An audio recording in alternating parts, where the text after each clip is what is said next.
కుంభరాశి వారికి ఈ వారం చాలా అనుకూలంగా ఉంది. వృత్తి వ్యాపారాలు సానుకూలంగా ఉంటాయి. ఉద్యోగంలో స్థిరత్వం లభిస్తుంది. నూతన ఉద్యోగ ప్రయత్నాలు వీరికి కలిసి వస్తాయి. ఏదేమైనా సరే వీరికి ఏలినాటి శని నడుస్తున్నా కూడా శని ద్వితీయంలో బలంగానే ఉన్నారు.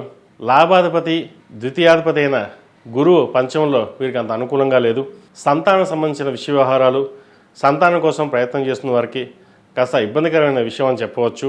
ఉద్యోగంలో మీ పేరు ప్రఖ్యాతులు లభిస్తాయి. నూతన ఉద్యోగ ప్రయత్నాలు కలిసి వస్తుంది.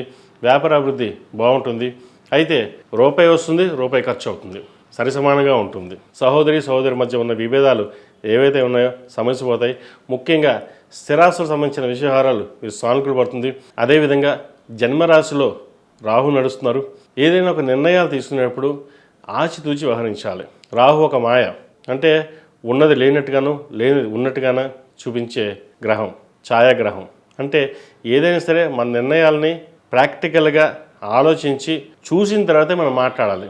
ఎవరో ఏదో చెప్పారు, పక్క వాళ్ళ గురించి తప్పుగా చెప్పారంటే ఓహో అది నిజమా అని చెప్పేసి వాళ్ళ మీద మనం అబండాలు వేయడం, లేదంటే వాళ్ళతో గొడవ పడడం, ఇటువంటివి కాకుండా ఏదైనా సరే మనం నిజమా కాదా, వాళ్ళ గురించి మనం మంచి చెప్తున్నారా చెడు చెప్తున్నారా ఆలోచించుకుని ముందుకు వెళ్ళాలి. లేకపోతే మీకు మీరుగానే మీరు నష్టపోతారు తప్పితే కానీ అందరూ బాగానే ఉంటారు. ఇటువంటి విషయంలో జాగ్రత్త వహించండి. ఈ రాశిలో నిర్మించిన విద్యార్థులు చదువు మీద శ్రద్ధ తగ్గుతుంది. చెడు సావాసాలు ఎక్కువ అవుతాయి. పంచమ అష్టమాధిపతి అయిన బుధుడు లాభస్థానంలో ఉన్నారు. చతుర్థ భాగ్యాధిపతి అయిన శుక్రుడు లాభస్థానంలో ఉన్నారు. సప్తమాధిపతి అయిన రవి లాభస్థానంలో ఉన్నారు.